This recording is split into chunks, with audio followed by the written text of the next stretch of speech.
I should hire this guy to wash my windows. I mean, if you can see the scoreboard from the other side of the court in the reflection, you know he's doing something right.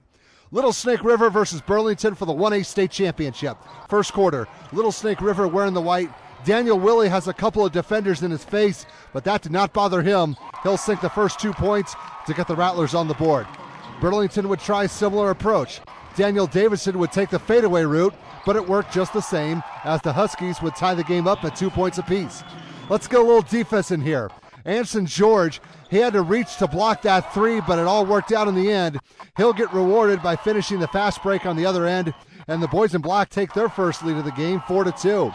But the defending state champs came right back. Willie's going to slither his way in for another 2 of his 22 points, and this one was pretty. That would tie up the game again at 4 points all. The opposition would keep on mushing forward. Davidson would catch the air ball and score another 2 of his 12 points. His team was keeping it close early on, trailing 7-6. LSR in the meantime was spreading the love around. Rex Stanley ended up having a double-double in this game. 16 points and 12 rebounds and a few jumpers like that one. His team was up 11-6. Burlington was taking advantage of their opportunities and kept on pressing forward. George would lead the charge again and get the finish. The boys in black were only down 13-10 after the first 8 minutes. Second quarter, Little Snake River is not used to having their games this close, but it did not bother them. Miles Engelhardt thought about going one way, then went the other for 2 of his 17 points. Rattlers still lead 15-10. The boys in black were still on their own plan of attack. It included jumpers like this one from Nicholas Carzales. 11 points were his numbers, and Burlington is only down 16-12.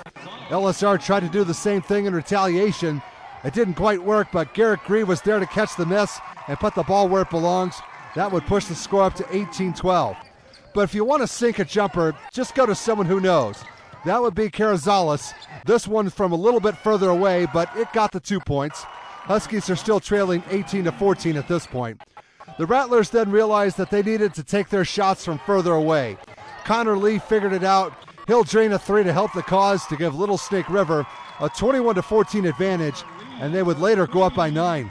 The boys in black knew that they were going to be in for a battle, and they got one. This is Preston Wardell, and that was not a travel because his pivot foot never left the ground. But he was on the line, so that shot's only worth 2. His team's down 23-16. The Rattlers were trying to step up the defense in transition. Grayson Lee will get the steal and then feed it ahead to Willie. Nice moves at the end, and he'll get the layup for 2 points. LSR is maintaining a 25-18 advantage. The opposition wouldn't go away. They kept hanging around and made it interesting at times. Carazales is on the line, so that's only going for 2. Although the Huskies had a little more work to do as they went into the locker room trailing 34-26. Now see what happens when you don't wash your hair for 3 months? Actually, I'm starting to get an idea. I kind of like that.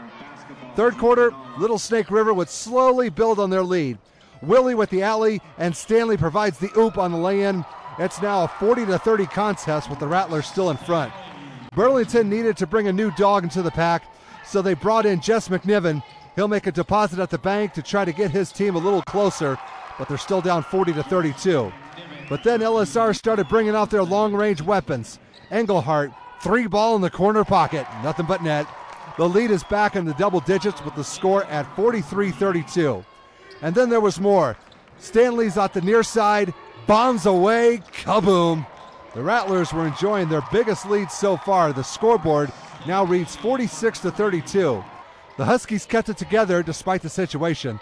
Ryan McIntosh will stop, pop, and hit for the boys in black, but his team needed more than that, trailing 48-36 at this point. They needed some more points, which meant they had to start shooting from further away. Davidson will collect the loose ball and step up to the line and put in 3, but Burlington's still down by 11. It's 50-39, and they needed some more. LSR, though, wasn't going to give them any more. They've won all but one game this season by 10 points or more, and Grayson Lee was going to make sure that was not going to change anytime soon. His Rattlers were in decent shape of 55-42 going into the final 8 minutes. Fourth quarter, Burlington kept trying, but it was not looking promising. Wardell is going to add on to his 13-point total with another 2 right here. That made it 57-44 with his team still down. Little Snake River, well, they came into this game undefeated, and they were looking to stay that way. Willie's going to find nothing but the bottom of the net on this 3. His team was cruising. up 60-44. Skipping ahead, the lead would swell. Connor Lee's going to stop just past the three-point line, so he'll have to settle for two, but at this point, I doubt he really cares. LSR would eventually go up 68-47. The Huskies would put together a late run. Carrizales is just going to throw out the ball, and the basketball spirits would reward him with 3 points. Like I said, a late run, but it was just that, late. The Little Snake River Rattlers would polish off a perfect 28-0 season and repeat as the Class 1A state champs, winning this game 70-59. Their average margin of victory this season was a whopping 28 points per game.